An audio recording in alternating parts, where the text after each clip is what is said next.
언제나 내 편이 되시는 하나님이라는 제목으로 하나님의 말씀을 증거하도록 하겠습니다.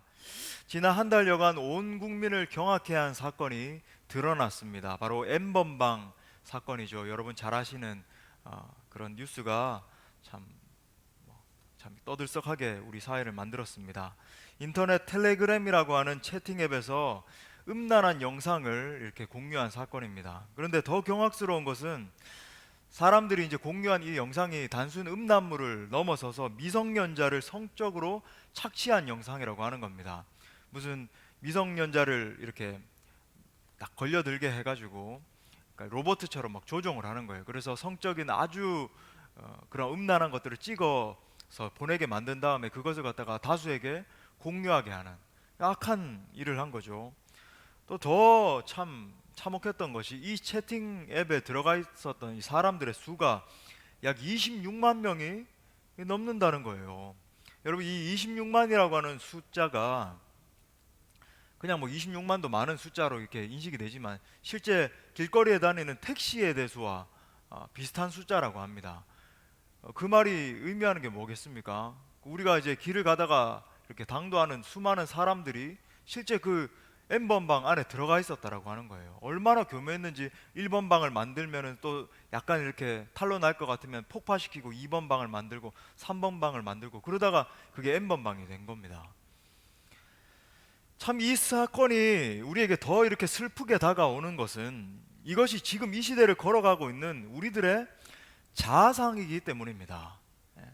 어떤 일부 악한 사람들의 모습이 아니라 여러분 뭐 26만 명, 여러분 이것뿐만 아니라 더 많은 어떤 뭐 곳곳에 그런 것들이 있다라고 하잖아요. 사실상 도덕적으로 붕괴된 시대라고 해도 과언이 아닙니다. 예의도 없고 감사도 없고 사랑도 없고 어떤 도덕적인 인식도 없는 그런 시대가 돼버렸습니다. 경제적으로도 세계적인 이 불평등이 점점 더 가속화되고 있고 많은 이들이 가난과 기아에 시달리고 있어요.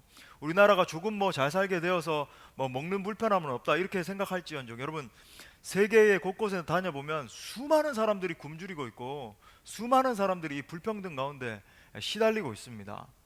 사회적으로 이렇게 바라봐도 지속되는 갈등과 반목, 미움과 다툼은 그칠 줄을 모르고 있습니다.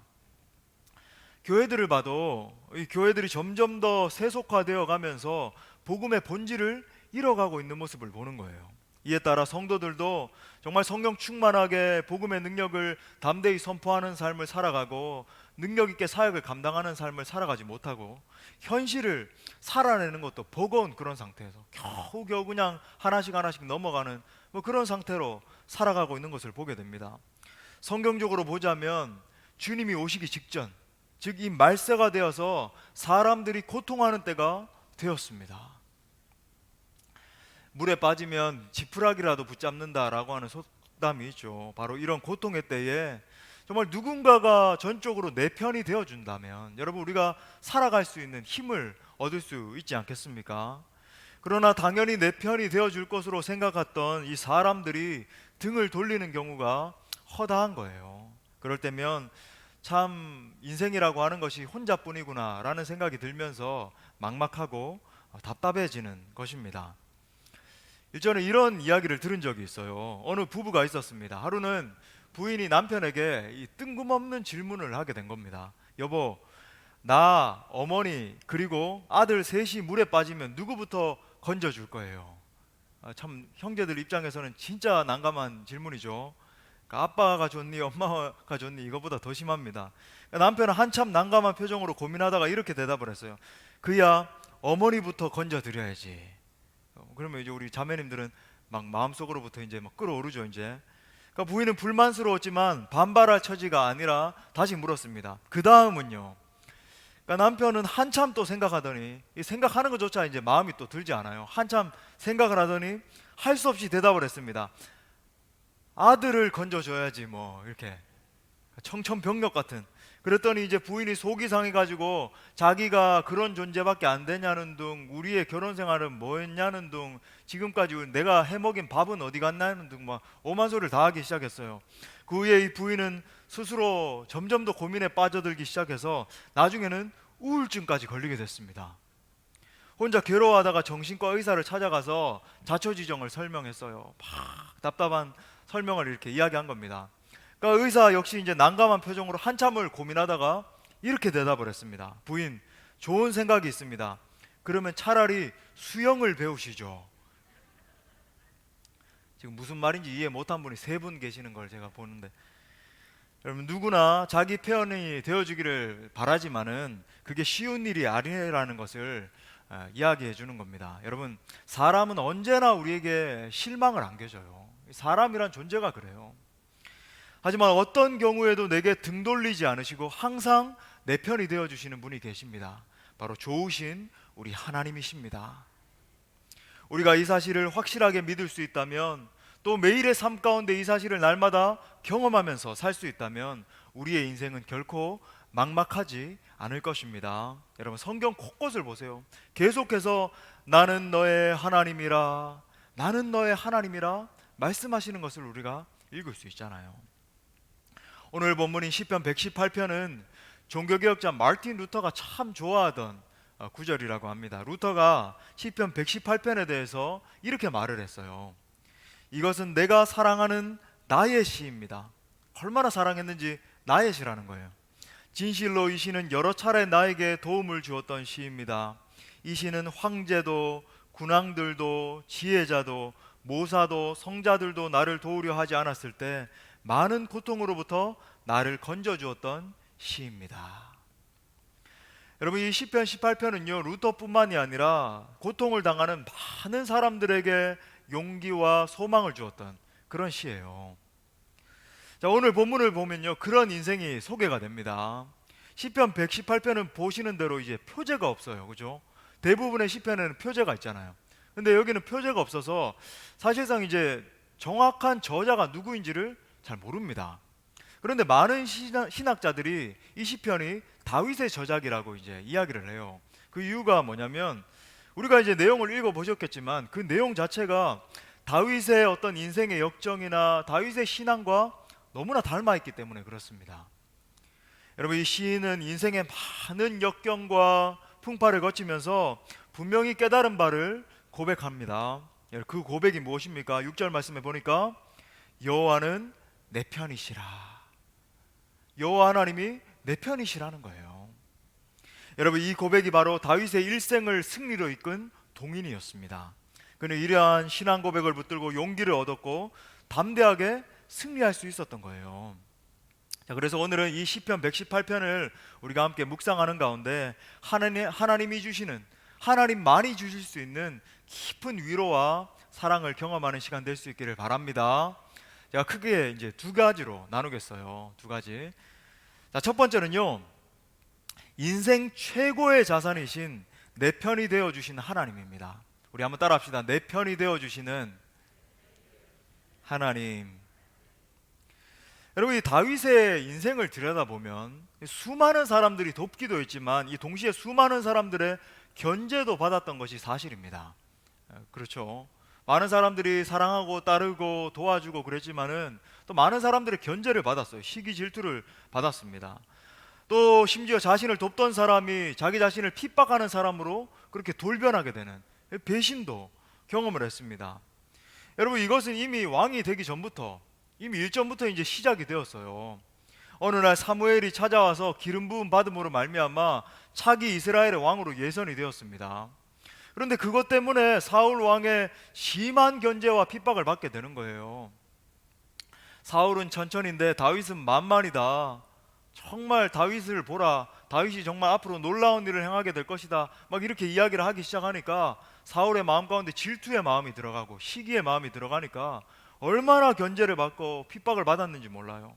사울의 공격 가운데 소위 여러분 잘 아시죠? 죽음과 같은, 이 표현이 딱 맞아요. 정말 죽음과 같은 10년의 세월을 지내게 돼요.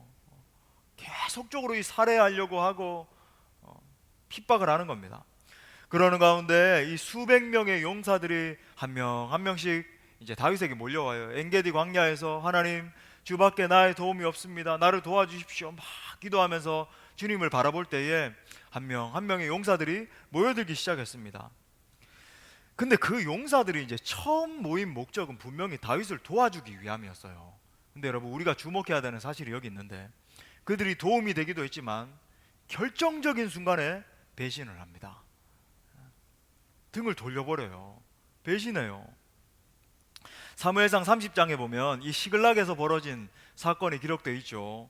다윗이 블레셋에 망명하게 되었습니다. 여러 가지 어려운 가운데 망명을 하게 됐는데, 이스라엘이 이제 그 가운데 블레셋을 침공하게 됐어요. 근데 블레셋 가운데 땅을 얻고 거기에 망명하고 있다 보니까 이스라엘을 대응하는 전쟁에 참여할 수밖에 없는 그런 상황이 벌어지게 된 거예요. 얼마나 난감합니까? 여러분 보십시오. 차기 이제 이스라엘의 왕으로 낙점이 되었습니다. 하나님의 기름 부으심을 이미 받았어요. 이제 왕이 돼야 되는데 자기의 동족과 전쟁을 벌여야 된다. 여러분, 이게 얼마나 난감한 상황이에요. 만약에 이제 뭐 전쟁에 이제 참여를 했다고 봅시다. 근데 이 참전한 사실이 발각이 되면 나중에 이스라엘의 왕이 되는 사실조차도 정말 어려울 수 있고, 또 왕이 된 다음에도 얼마나 그 사실이 발목을 잡겠어요. 당신이 우리나라를 대응해가지고 그렇게 전쟁을 하지 않았느냐, 뭐 이렇게 되지 않았겠습니까? 다행히 이제 여러 가지 난감한 상황 가운데 다윗이 이제 기도함으로 말미암아 하나님이 극적으로 역사하셔서 전쟁에 참여하지 않아도 되는 그런 상황이 벌어지게 됐습니다. 그런데 이제 전쟁터로 가다가 돌아온 그 며칠 사이에 일이 벌어졌어요. 항상 여러분 보세요. 이 사단은 이 틈이 있으면 거기를 이제 침공에 들어오는 거예요. 아말렉 족속이 다윗과 그 일행의 거주지였던 이 시글락을 노략하고 마는 겁니다. 지금 블레셋하고 이스라엘 전쟁이 일어난 것도 힘든데 그 사이를 틈타서 이 아말렉이 침공에 들어온 거예요. 아말렉이 다윗 진영을 방어하고 약탈한 겁니다. 그리고 심지어 어린아이들과 이 부인들도 다 이렇게 데리고 가버렸어요. 납치했습니다. 진영을 돌아와서 보니까 기가 막힌 거예요. 막 잿더미만 남아 있습니다. 연기가 피어오르고 아이들도 부인들도 다 납치돼 있고, 이게 도대체 무슨 일인지 막 기가 막히는 거예요. 또 더한 건 뭐냐면, 그런 상황도 너무 힘든데, 지금 그렇게 막 벌어지고 있는 여러 가지 막 복잡한 상황도 너무 힘든데 더 힘겨운 상황이 펼쳐져요. 극한의 상황에 처하게 되니까 평소에 충성을 맹세했던 다윗의 부하들이 돌을 들고 다윗을 쳐 죽이려고 합니다. 여러분 보세요. 정말 인간이라는 게 정말 이 상황도 정말 힘겨운데 똘똘 뭉쳐서 하나가 되어가지고 어떻게 해서든지 이 상황을 타게 하려고 이렇게 작전을 짜고, 우리 가서 부인들을 데리고 오자, 아이들을 데리고 오자, 정말 이 전쟁을 어떻게 해결해야 될 것인가, 막 이렇게 해도 모자랄 판인데 그 상황이 되니까, 극한의 상황이 되니까 다윗을 돕고자 모였던 그 부하들이 돌을 들고 다윗을 쳐 죽이려고 하는 거예요. 당신 때문에 이렇게 됐다는 거예요. 당신이 우리를 이 땅 가운데 인도해 내지 않았다라고 한다면, 여기에 오지 않았다라고 한다면 이 일이 벌어지지 않았을 거라는 겁니다. 원망하기 시작하는 거예요. 죽이려고 하는 겁니다. 여러분, 배신감 느껴보셨습니까? 배신감. 여러분, 사람이 느끼는 감정 중에 가장 이 자괴감을 느끼게 하는 감정 중에 하나가 저는 배신감인 것 같아요. 이 배신감. 여러분, 근데 또 동시에 그거 아십니까? 이것이 인간입니다. 여러분, 이것이 악한 인간의 본성이에요. 배신하고 싸우고 죽이고 하는 것이 타락한 인간의 악이라고 하는 거예요. 악. 여러분, 이뿐입니까? 사무엘상 15장에 보면 압살롬의 반역 사건이 나오죠. 우리가 아는 것처럼 압살롬이 누구였습니까? 다윗의 친아들이었잖아요. 아들이 원수가 되어가지고 아버지 다윗을 왕좌에서 끌어내리려고 하고 죽이려고 하고, 얼마나 기가 막혀요. 또 심지어 아들이 자기를 죽이려고 하고 배신을 하니까 얼마나 슬펐겠습니까? 물론 이제 다윗이 막 피해서 도망을 하는 장면 가운데 많이 울었다라는 장면이 나오지만 상상이 돼요. 성경에 표현되어 있는 이 표현은 부족한 것 같아요. 얼마나 울었을까요? 얼마나 슬펐을까요? 아들이 자기를 죽이려고 다가오는데, 반역을 일으켰는데. 여러분, 이처럼 인간은 내 편이 되었다가도 어느 순간 배신하고 등 돌리는 경우가 참 허다합니다. 허다해. 그래서 여러분 보세요. 오늘 본문 8절부터 9절에서 사람을 신뢰하고 유력자를 신뢰하는 것이 무익한 것임을 피력합니다. 그러면서 다윗이 뭐라고 이야기합니까? 그럼 8절 9절 우리 다 같이 한번 읽어보겠습니다. 시작. 여호와께 피하는 것이 고관들을 신뢰하는 것보다 낫도다. 여기서 이제 낫도다, 낫다라고 하는 말이 히브리어로 tough라고 하는 단어인데 이것이 최선이다, 이것이 최고이다라고 하는 거예요. 자, 우리가 잠시 이제 히브리어 공부를 한번 해보겠습니다. 이제 tough가 뭐라고 그랬죠? 최선이다, 최고이다, 좋다 이런 말입니다. 근데 단순히 뭐 good 이런 게 아니라 very good, excellent, 정말 최고입니다 이런 표현인데, 예를 들어서 이제 욤 토브 그러면은 좋은 날입니다 이런 거예요. 욤이 이제 날이거든요. 한번 따라해 보겠습니다. 욤 토브. 그러면 이제 좋은 날입니다. Good morning 이렇게 하는 거예요. 좋은 날입니다. 여러분, 창세기 1장에서 하나님이 우주 만물을 창조하신 다음에 보시기에 좋았더라 이렇게 이야기했잖아요. 이때 쓰인 단어가 바로 토브라고 하는 단어예요. 그러니까 단순히 좋았다가 아니라 너무 좋다, 정말 최고이다, 베스트이다 이런 표현이에요. 그러니까 하나님의 창조 세계는 얼마나 좋은지 정말 최고입니다 이렇게 표현을 하고 있는 거죠. 그러므로 여러분, 오늘 본문 말씀은 사람을 신뢰하는 것은 별게 아니고 오직 하나님을 신뢰하는 것이 최선이다, 정말 최고이다 라고 하는 표현인 거예요. 하나님을 신뢰할 때 우리에게 최고의 보상이 주어진다는 말입니다. 여러분, 사람은 누구나 신뢰의 대상이 아니라 사랑할 대상이죠. 신뢰의 대상이 아니라 사랑의 대상이에요. 그냥 서로를 바라보면서 불쌍히 여기면서 품어야 하는 대상일 뿐입니다. 사람을 의지했다가 실망하기 일쑤예요. 하지만 여러분, 하나님은 우리가 의뢰할 뿐인 줄 믿습니다. 그래서 여러분, 다윗은 이러한 확신 가운데 이렇게 담대히 고백하고 있는 거예요. 6절부터 7절에 보니까 여호와는 내 편이시라. 내가 두려워하지 아니하리니 사람이 내게 어찌할까. 여호와께서 내 편이 되사 나를 돕는 자들 중에 계시니 그러므로 나를 미워하는 자들에게 보응하시는 것을 내가 보리로다.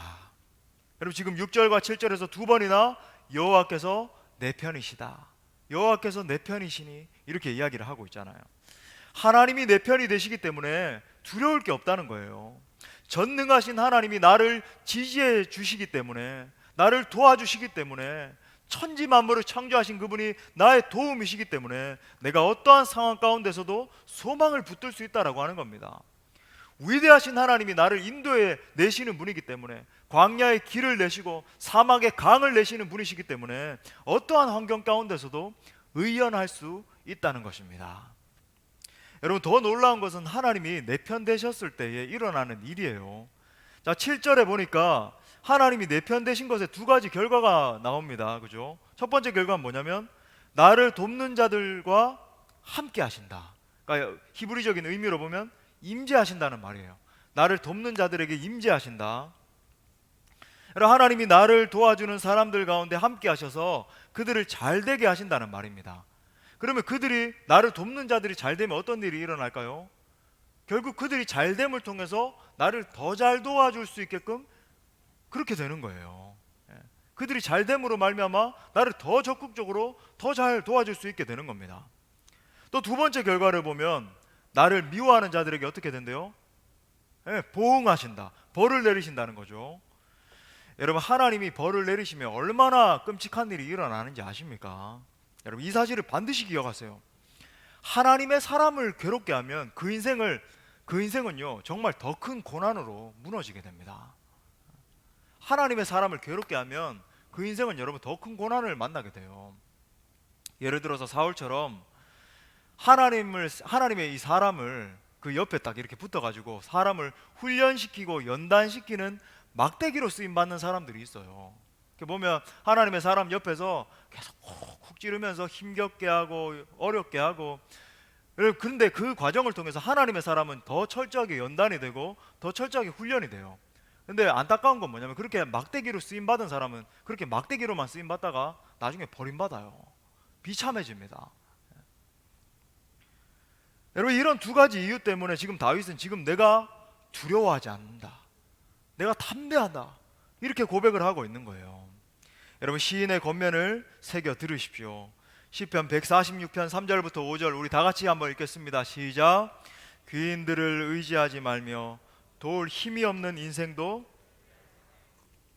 그의 호흡이 끊어지면 흙으로 돌아가서 그날에 그의 생각이 소멸하리로다.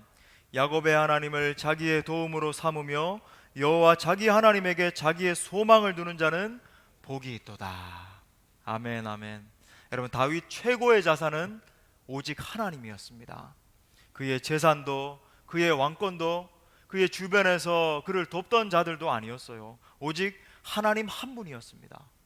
그래서 그는 자주자주 이렇게 고백해요. 주밖에 나의 복이 없나이다. 주밖에 나의 복이 없습니다. 여러분, 우리가 참으로 어려운 시기를 통과하고 있지만, 모두가 신음하고 있지만 언제나 내 편 되시는 주님을 바라볼 수 있기를 바랍니다. 자, 우리 다시 한 번 더 자기 자신의 가슴에 손을 얹고 한번 따라서 한번 선포합시다. 하나님이 내 편이십니다. 하나님이 나를 사랑하십니다. 하나님이 나를 도와주십니다. 할렐루야. 오직 내 편 되신 하나님만 의지함으로 말미암아 담대히 승리하는 인생 될 수 있기를 간절히 축복합니다. 아멘. 큰 두 번째로, 그렇다면 하나님을 내 편으로 삼는 지혜는 무엇인가? 하나님을 내 편으로 삼는 지혜 두 가지입니다. 자, 하나는 기도이고 하나는 최선입니다. 한번 따라합시다. 기도, 최선. 자, 보세요. 오늘 다윗은 여호와 하나님이 내 편이라고 고백을 하면서 여호와께 피하라 라고 말합니다. 자, 8절 9절을 다시 한번 보시면 이렇게 말합니다. 여호와께 피하는 것이, 9절에도 여호와께 피하는 것이 두 번이나 반복해서 이야기해요.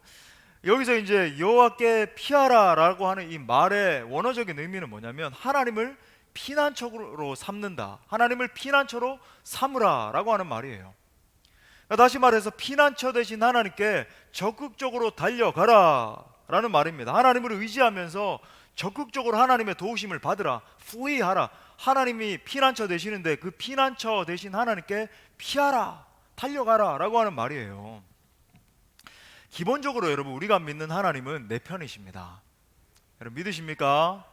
예, 탕자처럼 내가 죄를 범해서 쓰러졌다 할지라도 다시 돌이켜서 회개하는 마음으로 아버지의 품에 돌아가면 그분은 우리를 끌어안아 주시고 모든 것을 회복시켜 주십니다. 그런데 여러분, 어떠한 경우에 더 풍성한 이 하나님의 도우심, 하나님의 그 적극적인 개입하심을 맛볼 수 있는가? 바로 피난처 되시는 하나님께 적극적으로 달려갈 때, 나아갈 때에 하나님의 도우심을 받을 수 있는 거예요. 그러니까 하나님을 적극적으로 내 편으로 삼는 그런 지혜가 우리 가운데 필요하다라고 하는 겁니다. 자, 하나님을 적극적으로 내 편 삼는 방편 두 가지를 우리가 이제 적용적으로 생각해 보겠어요. 자, 첫 번째 뭐라 그랬습니까? 기도입니다. 여러분, 기도는 아무리 강조해도 부족함이 없습니다. 성경에 나오는 모든 믿음의 선배들이 기도로 하나님을 경험했고 기도로 고난을 극복했어요. 기독교 역사를 볼 때에 하나님께 쓰임받은 모든 믿음의 용사들은 기도로 하나님의 능력을 받았습니다. 여러분, 오늘 5절 말씀에도 보니까 내가 고통 중에 여호와께 부르짖었더니 여호와께서 응답하시고 나를 넓은 곳에 세우셨다. 우리가 고통 중에 부르짖어 기도할 때에 우리의 기도에 응답하실 뿐만 아니라 더 넓은 지경에 세우신다는 말이에요. 참 얼마나 좋으신 하나님입니까? 여러분, 우리가 상식적으로 생각할 때 고통 중에서 힘겨워할 때 하나님께 부르짖으면 그냥 그 고통에서 건져주시는 것만 해도 감사한데, 그뿐만이 아니라 건져내실 뿐만 아니라 우리를 더 넓은 곳에, 더 넓은 지경으로 세우신다라고 하는 말이에요. 여러분, 출애굽기 17장에 보면 이스라엘이 굉장히 강한 적군이었던 이 아말렉과 르비딤에서 전투를 벌이는 장면이 나옵니다. 여러 가지 정황을 볼 때에 당시 아말렉은 도저히 이길 수 없는 상대였어요. 당시에 여러분, 아말렉은 어떤 의미에서 최강국이었습니다. 그 주변 강국 중에서. 여러분, 이것을 잘 아는 지도자 모세는요, 특단의 조치를 내리게 되죠. 먼저 이제 여호수아를 중심으로 해서 군대를 재편해서 아말렉과 전투를 하도록 내보냅니다. 그리고 자신은 하나님의 지팡이를 들고 산 위에서 손을 들고 기도하기 시작하잖아요. 얼마나 절박한 상황이었는지를 알 수 있죠. 그러니까 하나님 앞에 독대할 수밖에 없는 상황이구나. 정말 절박한 마음으로 올라가서 기도를 시작한 겁니다. 근데 이때 결정적인 일이 일어나잖아요. 모세의 손이 높이 올라가면 이스라엘이 이기는 겁니다. 이스라엘 진영이 점점 승기를 잡기 시작하는 거예요. 근데 모세가 피곤해서 손이 내려오면 아말렉이 이기는 겁니다. 출애굽기 17장 11절 말씀에서 모세가 손을 들면 이스라엘이 이기고 손을 내리면 아말렉이 이기더니. 여러분, 이때 전쟁에서 최종적으로 승리할 수 있었던 동인이 어디에 있었습니까? 아론과 훌이 모세에게 협력하기 시작한 거예요. 아론과 훌이 모세의 양팔을 같이 받쳐서 모세의 팔이 내려오지 않자 결국 전쟁에서 승리하게 된 것입니다. 반대로 여러분, 그들이 협력하지 않고 힘이 빠진 모세를 막 비난하고 당신이 지도자로서 어떻게 그렇게 힘이 빠질 수 있습니까? 그러고 있었다라고 한다면 어떻게 되었을까요? 결국 모세의 힘이 다 빠져서 더 이상 하나님을 붙들 수 없었을 것이고 이스라엘은 역사 가운데서 사라졌을 겁니다. 아말렉이 이겼을 거예요. 여러분, 기도는 연약한 인생이 하나님께 피하는 최고의 방법입니다. 기도는 내 삶의 한가운데 하나님을 모시는 거예요. 할렐루야. 우리 아멘 한번 큰 소리로 합시다. 할렐루야. 예. 여기 마스크를 끼고 있으니까 뜨뜻한 바람이 막 올라오면서 눈이 감기고, 제가 지금 깊은 임재 가운데 들어가는 두 분을 목격했기 때문에, 여러분, 특별히 공동체적으로 한 마음으로 연합해서 기도하는 것이 얼마나 중요한지 몰라요. 영적 리더와 함께 한 마음 한 뜻이 돼서 기도하는 공동체가 돼야 되는 겁니다. 여러분, 우리가 정말 하나님 앞에 부흥을 준비하는 한 해가 되자라고 하면서 정말 기도합시다 이렇게 선포하면서 나가고 있잖아요. 여러분, 그런데 우리가 정말 비전센터에 들어가서 하나님 앞에 예배하고 찬양하면서 하나님이 놀라운 은혜를 주시기를 간절히 바라면서 소망하고 있는데, 여러분, 언제 하나님이 놀라운 역사를 주실까요? 다른 거 없습니다. 다른 여러분 세상적인 방법이 아니라 우리가 정말 그리고 기도와 예배와 여러 가지 찬양과 이런 영적으로 풍성해져서 불덩어리와 같은 공동체가 될 때 하나님이 부흥의 역사를 주시는 거예요. 그러니까 사람들이 와서 보는 겁니다. 우와, 이 공동체는 막 하나님을 찬양하고 예배하고 기도하고 하는 것을 바라볼 때에 세상에 없는 공동체이네, 정말 이 한국 이 시대에 보기 드문 그런 공동체이네, 정말 뜨겁구나, 살아있구나, 이걸 느낄 때 여러분, 사람들이 은혜를 받고 정말 더 많은 사람들이 모여와서 하나님을 예배하는 공동체로 서게 된다라고 하는 말이에요. 키가 다른 데 있는 게 아닙니다. 영적으로 깨어나는 거죠. 여러분, 기도는 하나님의 능력입니다. 어려운 상황 가운데서 기도의 손이 내려지지 않을 때에 하나님이 우리 대신 싸우시는 거예요. 하나님이 우리 대신 싸우실 때에 여호와 니시, 승리의 깃발을 펄럭일 수 있는 겁니다. 여러분, 특별히 환난 중에 부르짖을 때, 환난 중에 기도할 때 주시는 특별한 은혜들이 있습니다. 몇 가지 은혜들이 있어요. 여러분, 첫 번째는요, 환난 중에 부르짖어 기도할 때 구원해 주십니다. 당연하겠죠. 구원해 주셔요. 그 환난에서. 시편 34편 6절에서 이 공고한 자가 부르짖음에 여호와께서 들으시고 그의 모든 환난에서 구원하셨도다. 특히 여러분, 하나님은 환난 중에 큰 도움이 되어 주십니다. 시편 46편 1절, 참 너무 멋있는 구절이죠. 하나님은 우리의 피난처시요 힘이시니 뭐라 그럽니까? 환난 중에 만날 큰 도움이시다. 아멘입니까? 네. 또 두 번째로, 고통 중에 우리가 부르짖어서 기도할 때 넓은 곳에 세워주십니다. 오늘 본문이죠. 5절 말씀에서 내가 고통 중에 여호와께 부르짖었더니 여호와께서 응답하시고 나를 넓은 곳에 세우셨도다. 여러분, 우리는 고통 중에 하나님의 음성을 듣게 되죠. 그리고 그 하나님의 음성 가운데 더 부르짖고 기도할 때에 우리를 넓은 곳에 세우시는 하나님의 은혜를 경험하게 되는 겁니다. 또 세 번째로, 여러분, 특별히 병상에서 부르짖을 때 우리의 병을 고쳐주십니다. 병상에서 부르짖을 때 병을 고쳐주세요. 시편 30편 2절에서 여호와 내 하나님이여 내가 주께 부르짖음에 나를 고치셨나이다. 여기 힐링이거든요. 진짜 병을 고치시는 걸 이야기해요. 우리가 믿는 하나님은 여호와 라파, 치료하시는 하나님이십니다. 그래서 여러분, 우리는 병 들었을 때에 기도해야 돼요. 제가 참 이렇게 아프고 병든 지체들을 향해서 기도해야 됩니다, 더 기도해야 됩니다 이야기를 해도 많은 지체들이 정말 어떤 소수의 분들은 더 기도하고 야 정말 더 사력을 향해 다해서 기도해야 되겠다 이렇게 반응하는 지체들이 있는 반면에 기도하지 않아요. 예. 내가 이렇게 힘든데 뭘 더 기도하겠는가 그냥 포기해버리고 기도를 안 하는 겁니다. 내가 정말 절박하게 죽어도 주님의 무릎 앞에서 내가 죽어야 되겠다 이런 마음을 가지고 결단을 가지고 막 사력을 다해서 나아가야 될 텐데 여러분 그래서 여러분 우리가 병들었을 때 특히 여러분 기억하십시오. 지금 건강한 여러분들 기억하세요. 병들었을 때 더 사력을 다해서 기도해야 됩니다. 여러분 우리 예수님은 병 때문에 고통받았던 수많은 사람들의 병을 고쳐주셨어요. 특별히 여러분 복음은 우리가 믿는 복음은요 신유의 복음입니다. 우리가 한번 따라합시다. 복음은 신유의 복음이다. 예. 우리 예수님께 나아가면 반드시 주님이 치료해 주시는 거예요. 하나님의 뜻 가운데 성경을 읽어보세요. 수많은 사람들이 기도하는 가운데 병 고침을 받았습니다. 여러분 예를 들어 볼까요? 히스기야는 기도하는 중에 15년의 생명을 연장받았잖아요. 그의 기도하는 모습을 한번 보세요. 이사야서 38장 2절부터 3절에 보니까 히스기야가 얼굴을 벽으로 향하고 여호와께 기도하여 이르되 여호와여 구하오니 내가 주 앞에서 진실과 전심으로 행하며 주의 목전에서 선하게 행한 것을 기억하옵소서 하고 히스기야가 심히 통곡했다. 심히 통곡했다. 여러분 히스기야가 얼굴을 벽으로 향했다라고 하는 것이 무엇입니까? 결사적으로 기도했다는 거예요.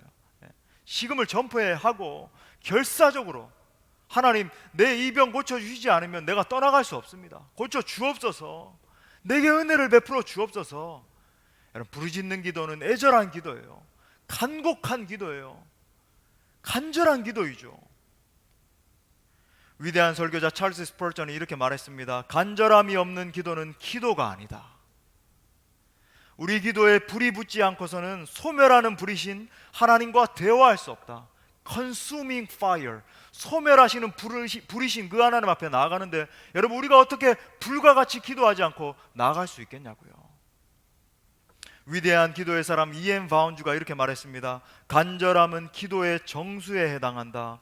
열정은 기도의 원동력이다. 또 위대한 영성가 토마스 왓슨이 이렇게 말했어요.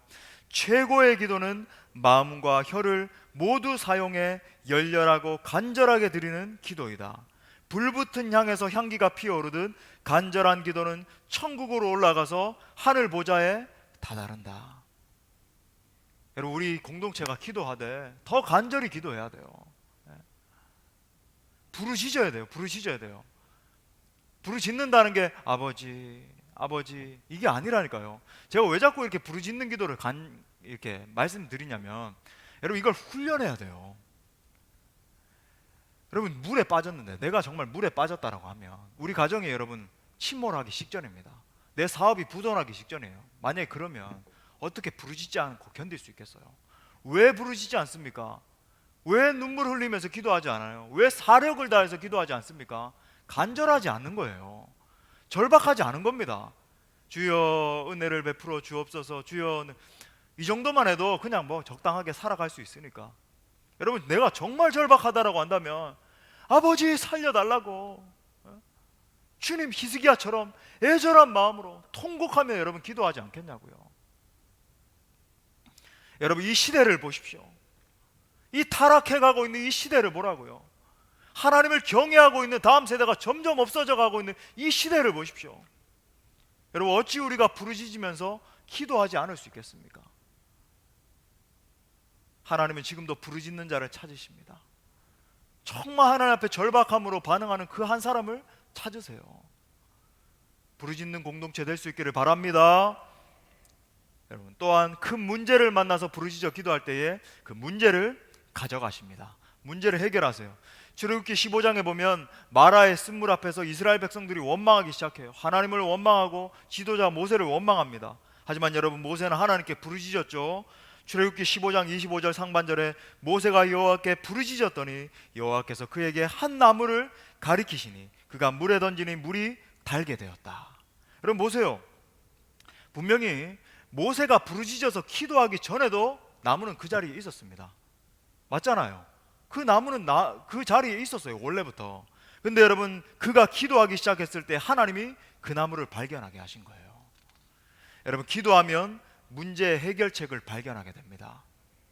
기도하면요, 하나님의 신실한 예비하심을 경험하게 돼요.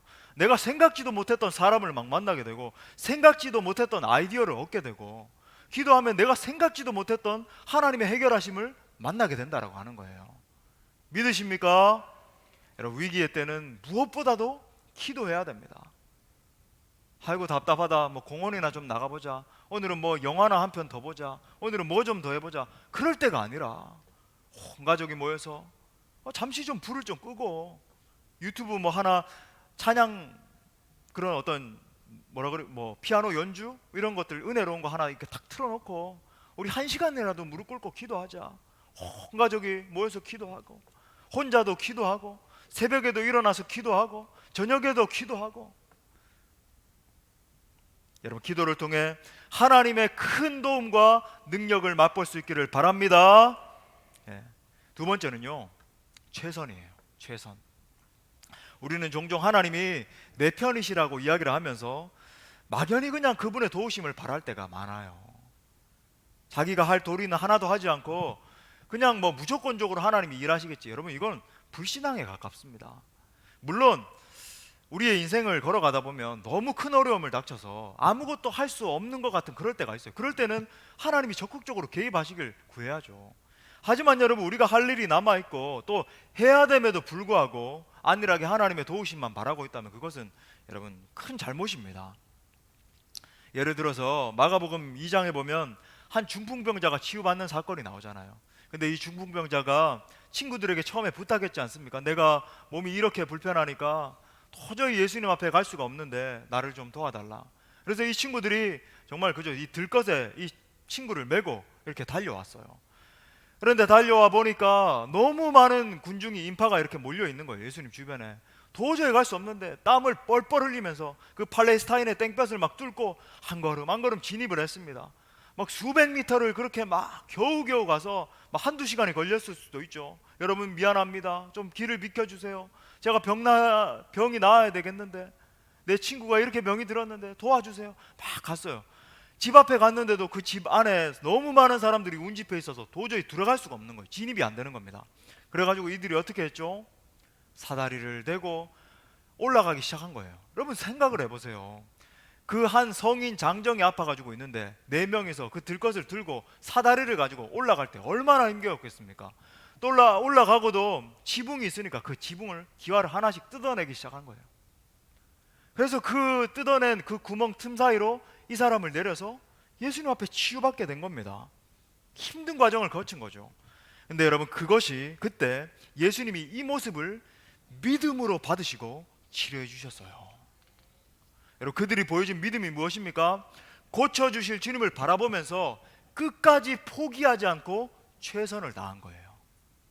최선을 다한 겁니다. 최선을 다했을 때 주님이 그것을 믿음으로 보시고 고쳐주신 겁니다. 저의 예를 부끄럽지만 그러니까 들고 싶어요. 저는 저의 인생길을 걸어오면서 참 많은 어려움이 있었고, 뭐 태어나서부터 너무나 가난한 집에서 너무나 힘겨운 상황을 통과하면서 그렇게 걸어왔기 때문에 참 이렇게 뭐 어려운 상황이 많았습니다. 뭐 초등학교 때는 뭐 준비물 하나 해가지 못했을 때도 많고, 그러니까 뭐 풀을 하나 이렇게 사가야 되는데 돈이 없는 거예요. 제가 그걸 알았거든요. 그래서 어머니에게 풀 하나 사야 되니까 뭐 100원 주십시오 이렇게 말도 못하고 가다가 참 강아지 풀을 이렇게 뜯어갔어요. 네. 제가 생생합니다. 초등학교 1학년 때거든요. 다른 친구들은 다 풀을 준비해 왔는데 저는 책상에다가 강아지 풀을 이렇게 놨어요. 네. 웃을 일이 아니라 그 어린 마음이 얼마나 마음이 힘들었겠어요. 선생님이 보고는 너는 이렇게 왜 이것만 가져왔니 하니까 제가 쭈뼛쭈뼛 있으니까 그러니까 눈치를 채신 거죠. 그래서 옆에 있는 짝꿍에게 이거 같이 써라고 이야기를 하고 그랬던 기억이, 초등학교 1학년 때 있었던 그 기억이 아직도 생생해요. 근데 제가 부끄럽지 않게 하나님 앞에서 고백할 수 있는 건, 저는 제가 할 수 있는 한 언제나 최선을 다해서 살아왔습니다. 그러니까 어떻게 해서든지 저에게 주어진 이 시간 가운데서 최선을 다해서 살아가려고 노력을 했어요. 어떻게 해서든지 내가 최선을 다해서 준비해야지. 하나님의 영광을 위해서 준비해야지. 그리고 또 내게 주어진 이 사역 가운데 사력을 다해서 사역해 왔습니다. 그래서 참 하나님께서 많은 부흥도 보게 해주시고 많은 은혜를 베풀어 주셨어요. 그러면서 건강이 막 무너지기도 하고 여러 가지 상황이 닥치기도 했습니다만은, 그러면서 제가 동시에 했던 게 있어요. 제가 인생 가운데 했던 가장 많은 기도, 그러니까 이걸 한마디로 축약하면 이거였어요. 하나님, 내게도 은혜를 주옵소서. 하나님, 내게도 은혜를 주옵소서. 기독교 역사를 보니까 참 많은 사람들이 성령의 불을 받고 하나님 앞에 놀랍게 쓰임받고 정말 그 시대의 아픔을 치유하는 그런 기치를 들었는데, 하나님 내게도 성령을 부어주셔서 한 번 나를 붙잡아 주셔서 하나님의 영광의 도구로 살아가다가 녹수로 사라지는 인생이 아니라 닳아서 없어지는 인생으로 내게 정말 하나님 앞에 쓰임받게 해주시옵소서. 그렇게 기도하면서 달려왔어요. 하나님이 그 작은 노력에 복을 주셔서 여기까지 오게 하셨고, 또 앞으로도 부족하지만 하나님이 저를 붙들어 쓰실 것을 저는 신뢰합니다. 구세군의 창시자 윌리엄 부스의 말을 여러분 잊지 맙시다. 모든 일이 하나님께 달린 것처럼 기도하고 모든 일이 나에게 달린 것처럼 일하자. 자, 다시, 모든 일이 하나님께 달린 것처럼 기도하고 모든 일이 나에게 달린 것처럼 일하자. 말씀의 결론을 맺겠습니다. 사랑하는 성도 여러분, 참 풍파 많은 인생입니다. 혼자 살아가기 참 버거운 그런 시대예요. 그래서 여러분, 우리에게는 내 편이 필요합니다. 사람은 우리에게 진정한 내 편이 될 수 없어요. 인맥이 없어도 빽이 없어도 오직 하나님이 내 편 되어주시면 승리할 수 있습니다. 그러므로 여러분, 다윗처럼 여호와는 내 편이시라 고백하면서 여러분 담대히 한 걸음 한 걸음 걸어갈 수 있기를 바랍니다. 그리고 적극적으로 하나님이 내 편이 되실 수 있도록 간절히 기도하십시오.